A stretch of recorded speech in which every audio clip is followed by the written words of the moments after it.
Hey, what's up, YouTubers? I know it's been probably about a month since I released a video on the TRX450 update, and I wanted to show you guys where I was at in this build. I've been a little busy with racing the Polaris Scrambler. I can kind of show you what was going on with that, but I've put in 4 races, 2 at IXCR, 2 at Midwest. Ended up breaking a tie rod ball joint at one of the Midwest races. You can see that in one of my videos and how I repaired that so that I could finish the race. But let's take a look at this TRX450 and see where we're at on it. So looks a lot different now. Probably the first thing you'll notice is got the front end done, got the shocks put on. So we ended up going with some Rocket Ron freshies. So these are looks like they're conversions, but went with triple raid in the front, long travel. Just got to get the stickers put on there. We got the plastics on, I got the wiring done, put the RJR front bumper on there, got the tie rods put on, and I have it all adjusted for the toe and the camber. Went ahead and put on new cushions for the flex bars, and all the wiring is done. So now when you turn the key on, the fan turns on. And if I don't want the fan to run continuously, I can just flip this switch right here. So I have that set through the power switch. So it just turns the power off and on. So if I don't want to run the fan like off the start, so using the full 24 volt system, which I haven't really noticed that much of a difference, but if I don't want the fan running to draw any power, I can go ahead and shut that off and then just reach over and flip it on, and that way it'll run continuously throughout the race.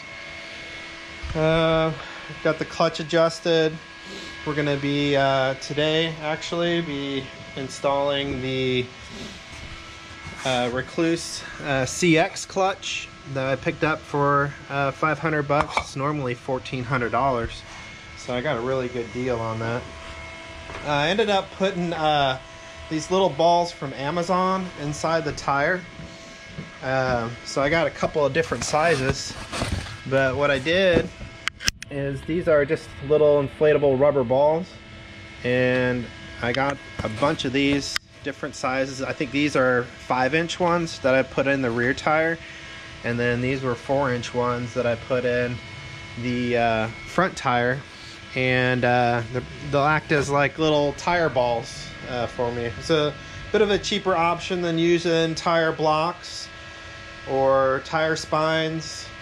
And then it's a little bit easier to work with as far as like pushing the tire on and then setting the bead. But got our Renthal chain, got a dual, I think that's a dual spring. I think I went with dual. Let's take a look. Yep, so that rear shock is a dual spring setup. Got the brakes put on, new brake pads. Let's see. And the 24 volt system, got that figured out, so just had to condition the batteries with some battery chargers. Got the plastics on. Yeah, so this is looking good. Fires up, it's running really good. Today we're gonna put on that, again, we're gonna put on that automatic Recluse clutch. Also in the front end, got the Precision Elite, not Precision Pro, but the Precision Elite steering stem, which I also got that one for $500. So that was a pretty good deal on eBay that I had found. So yeah, this thing's coming together. Looks like we're gonna get this up and running for Whiskey River, which is this weekend on Saturday. So I'll get some pictures of it completed. Yeah, and you want to see the graphics? Who wants to see the graphics? I do. Okay. They're right here. Okay, so yeah, so we went with a red, white, and blue with some honeycomb background that matched the black plastic. And then there's an inlay for the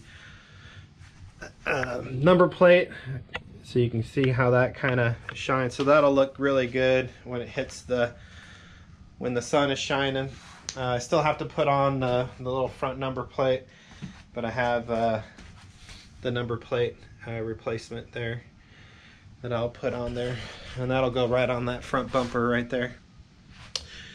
So everything's coming together.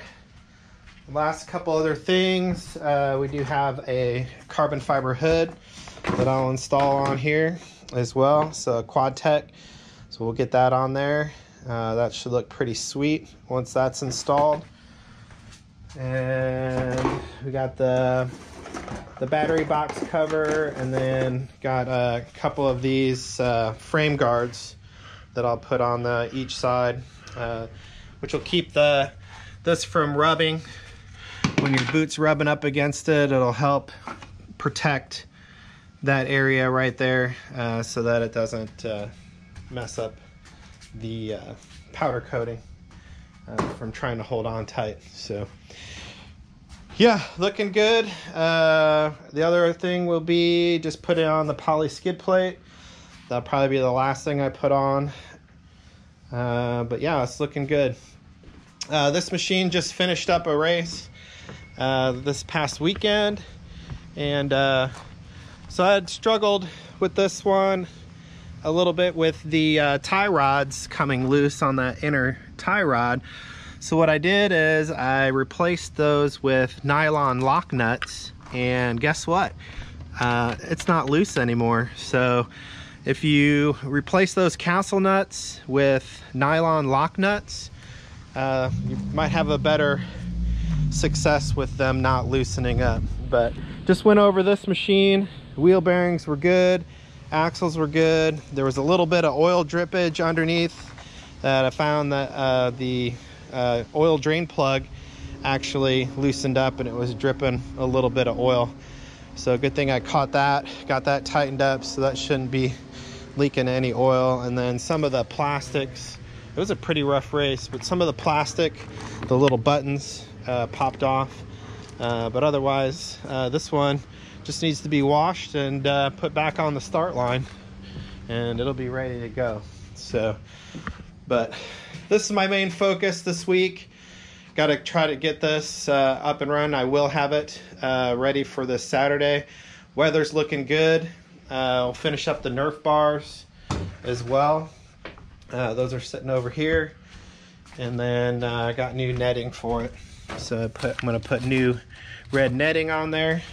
So once I get this done, I'll shoot another quick video of the finished product.